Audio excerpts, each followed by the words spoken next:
Hello दोस्तों, कैसे हैं आप लोग। आशा करती हूँ अच्छे ही होंगे। आज मैं बहुत ही सुंदर कहानी लेकर आई हूँ आप लोगों के लिए, जिसे सुनकर हम लोगों को गर्व होता है अपने भारत की महारानियों पर। कहानी को पूरा ज़रूर सुने। कहानी शुरू करने से पहले अगर आप हमारे चैनल पर नए हैं तो मेरे चैनल को सब्सक्राइब ज़रूर कर लेना। साथ ही बेल आइकन को प्रेस करके ऑल पे क्लिक कर देना, जो ऐसी ही खूबसूरत कहानी आपको सबसे पहले मिल जाए। और कहानी पसंद आए तो वीडियो को लाइक शेयर ज़रूर कर देना। सिंध के दीवान गुंदुमल की बेटी ने सर कटवाना स्वीकार किया, लेकिन मीर कासिम की पत्नी बनना नहीं। इसी तरह वहाँ के राजा दाहिर और उनकी पत्नियों और पुत्रियों ने भी अपनी मातृभूमि और अस्मिता की रक्षा के लिए अपनी जान दे दी। सिंध के देश के सभी राजाओं की कहानियाँ बहुत ही मार्मिक और दुखदाई है। आज सिंध देश पाकिस्तान का एक प्रांत बनकर रह गया है। राजा दाहिर अकेले ही अरब और ईरान के दरिंदों से लड़ते रहे।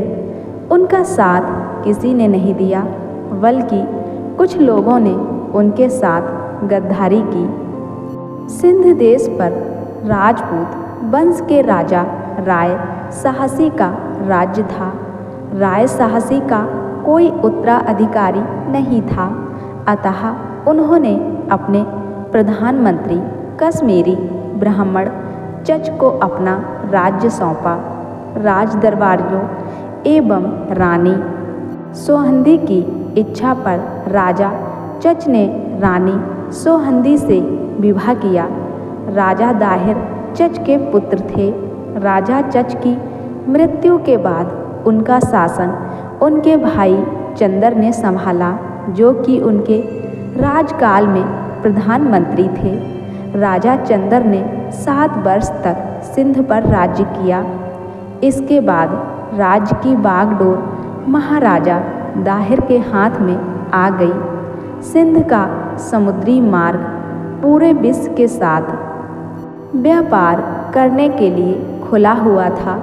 सिंध के व्यापारी उस काल में भी समुद्र मार्ग से व्यापार करने दूर देशों तक जाया करते थे, और अरब, इराक, ईरान से आने वाले जहाज सिंध के देवल बंदर होते हुए अन्य देशों की तरफ जाते थे।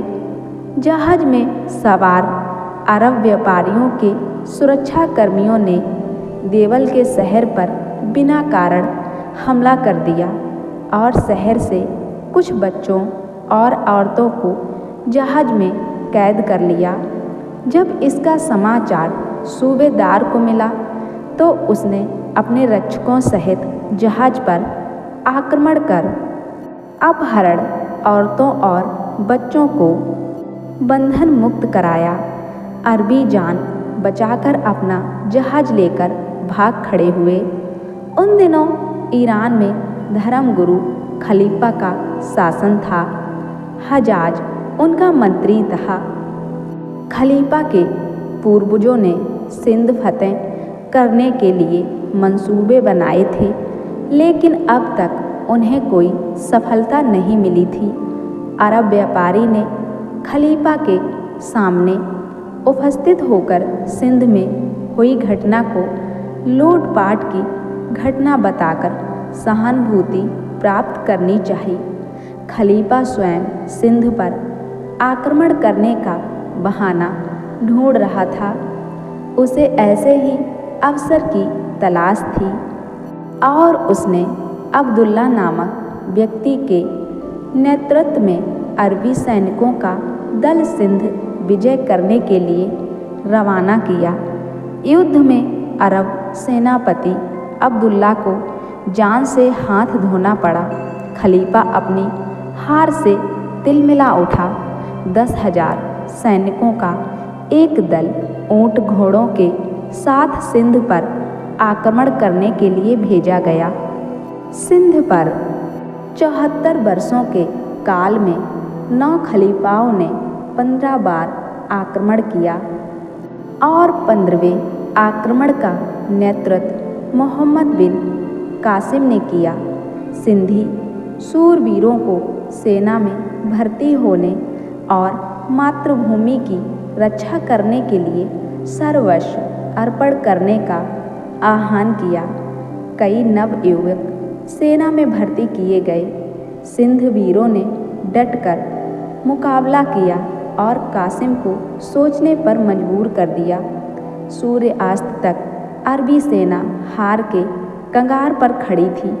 सूर्यास्त के समय युद्ध विराम हुआ और मोक्षवासव नामक 2 लोगों ने कासिम की सेना का साथ दिया और रात्रि में सिंध वीरों के शिविर पर हमला बोल दिया गया।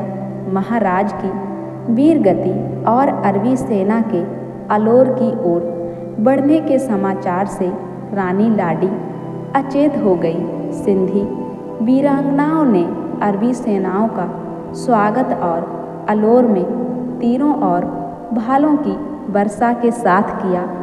कई वीरांगनाओं ने अपने प्राण मातृभूमि की रक्षा में दे दिए। जब अरबी सेना के सामने सिंधी वीरांगनाएं टिक नहीं पाईं तो उन्होंने अपने सतीत्व की रक्षा के लिए जौहर किया। वह बच गईं। दोनों राजकुमारियां सूरज देवी और परमाल ने युद्ध क्षेत्र में घायल सैनिकों की सेवा की। तभी उन्हें दुश्मनों ने पकड़कर कैद कर लिया। सेना नायक मोहम्मद बिन कासिम ने अपनी जीत की खुशी में दोनों राजकन्याओं को भेंट के रूप में खलीफा के पास भेज दिया। खलीफा दोनों राजकुमारियों की खूबसूरती पर मोहित हो गया और दोनों कन्याओं को अपने जनान खाने में शामिल करने का हुक्म दे दिया। लेकिन राजकुमारियों ने अपनी चतुराई से कासिम को सजा दिलाई। लेकिन जब राजकुमारियों के इस धोखे का पता चला तो खलीफा ने दोनों को कत्ल करने का आदेश दे दिया। तभी दोनों राजकुमारियों ने खंजर निकाला और अपने पेट में घोंप लिया। इस तरह राज परिवार की सभी महिलाओं ने अपने देश के लिए बलिदान दे दिया। तो दोस्तों, ऐसे थी हमारे भारतवर्ष की महारानी और राजकुमारियाँ, जिन्होंने अपनी रक्षा के लिए, अपने सतीत्व को बचाने के लिए अपने प्राण त्यागना सही समझा, लेकिन दुश्मनों के सामने झुकना स्वीकार नहीं किया। दोस्तों, कहानी कैसी लगी हमें कमेंट में ज़रूर बताएं।